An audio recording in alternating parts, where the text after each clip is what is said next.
ایک ٹیلی فونک انٹرویو میں radio announcer نے اپنے مہمان سے، جو ایک کروڑ پتی شخص تھا، پوچھا، زندگی میں سب سے زیادہ خوشی آپ کو کس چیز میں محسوس ہوئی؟ وہ کروڑ پتی شخص بولا، میں زندگی میں خوشیوں کے 4 مراحل سے گزرا ہوں اور آخر میں مجھے حقیقی خوشی کا مطلب سمجھ میں آیا۔ سب سے پہلا مرحلہ تھا مال اور اسباب جمع کرنے کا، لیکن اس مرحلے میں مجھے وہ خوشی نہیں ملی جو مجھے مطلوب تھی۔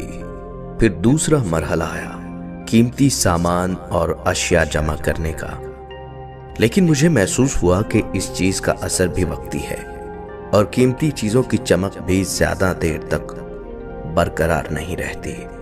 پھر تیسرا مرحلہ آیا بڑے بڑے پروجیکٹ حاصل کرنے کا، جیسے فٹ بال ٹیم خریدنا، کسی ٹورسٹ وغیرہ کو خریدنا، لیکن یہاں بھی مجھے وہ خوشی نہیں ملی جس کا میں تصور کرتا تھا۔ چوتھی مرتبہ ایسا ہوا کہ میرے ایک دوست نے مجھ سے کہا کہ میں کچھ معذور بچوں کے لیے ویل چیئر خریدنے میں حصہ لوں۔ دوست کی بات پر میں نے فوراً ویل چیئر خرید کر دے دی، لیکن دوست کا اصرار تھا کہ میں اس کے ساتھ جا کر اپنے ہاتھ سے وہ ویل چیئرز ان بچوں کے حوالے کر دوں۔ میں تیار ہو گیا اور اس کے ساتھ گیا۔ میں نے ان بچوں کو اپنے ہاتھوں سے وہ کرسیاں دی۔ میں نے ان بچوں کے چہرے پر عجیب خوشی دیکھی۔ میں نے دیکھا وہ سب کرسیوں پر بیٹھ کر ادھر ادھر گھوم رہے ہیں اور جی بھر کر مزہ کر رہے ہیں۔ ایسا معلوم ہوتا ہے کہ وہ کسی پکنک اسپاٹ پر آئے ہوئے ہیں، لیکن مجھے حقیقی خوشی کا احساس تب ہوا جب میں وہاں سے جانے لگا اور ان بچوں میں سے ایک نے میرے پیر پکڑ لیے۔ میں نے نرمی کے ساتھ اپنے پیر چھڑانے کی کوشش کی، لیکن وہ بچہ میرے چہرے کی طرف بغور دیکھتا ہوا میرے پیروں کو مضبوطی سے پکڑے رہا۔ میں نے جھک کر اس بچے سے پوچھا، آپ کو کچھ اور چاہیے؟ اس بچے نے جو جواب مجھے دیا، اس نے نہ صرف مجھے حقیقی خوشی سے روشناس کرایا، بلکہ میری زندگی کو پوری طرح بدل کر رکھ دیا۔ اس بچے نے کہا، میں آپ کے چہرے کے نقوش اپنے ذہن میں بٹھانا چاہتا ہوں تاکہ جب جنت میں آپ سے ملوں تو آپ کو پہچان سکوں اور ایک بار اپنے رب کے سامنے آپ کا شکریہ ادا کر سکوں۔ کامیاب لوگ اپنے ہونٹوں پر 2 چیزیں رکھتے ہیں، مسکراہٹ اور خاموشی۔